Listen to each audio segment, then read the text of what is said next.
All right, President Joe Biden has closed the NATO summit in Washington with a rare solo press conference.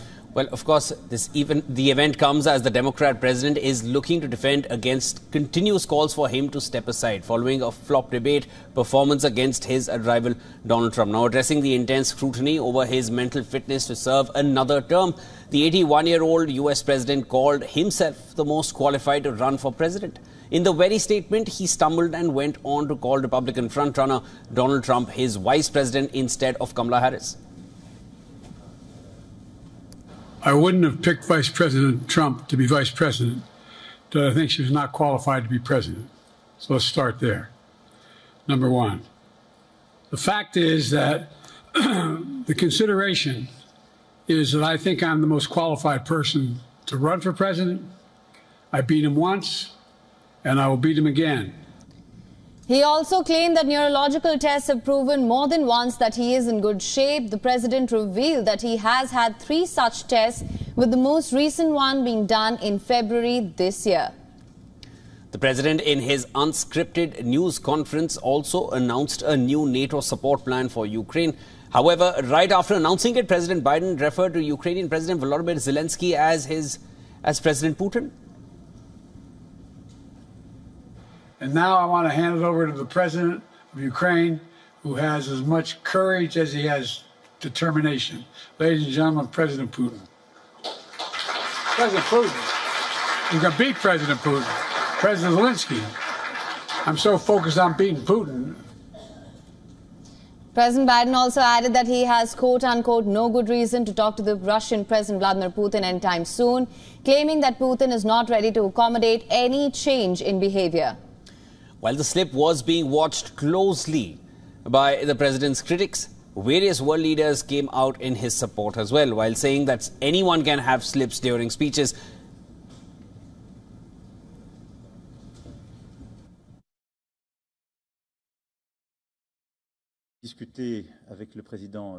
I'll refrain from commenting on American domestic politics.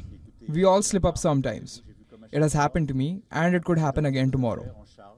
I would ask for your indulgence as I would from any kind-hearted person.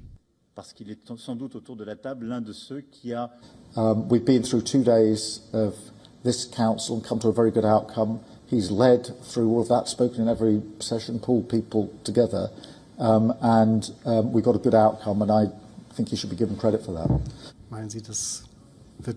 Slips of tongue happen, and if you always monitor everyone, you will find enough of them.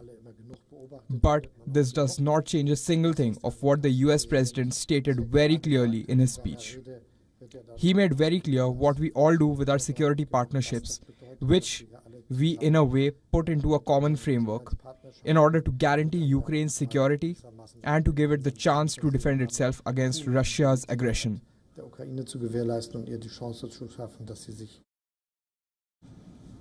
Meanwhile, President Biden took sharp jabs at his contender Donald Trump while reiterating that NATO alliance's achievements and its importance. President Biden accused Trump of not being interested in the alliance's affairs.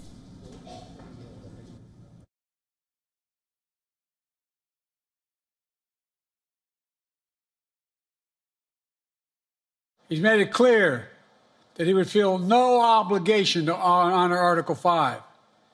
He's already told Putin, and I quote, "Do whatever the hell you want." In fact, the day after Putin invaded Ukraine, here's what he said. It was genius. It was wonderful. Some of you forgot that, but that's exactly what he said. I don't hide my preference. I've been as Prime Minister with President Trump and with President Biden. And I prefer Biden as President of the United States. From there, I have seen Biden do well. He has been present for all the debates in all the plenary sessions. And his commitment to NATO, to this alliance, I think is total, is absolute, and that has been demonstrated in the celebration of the 75th anniversary.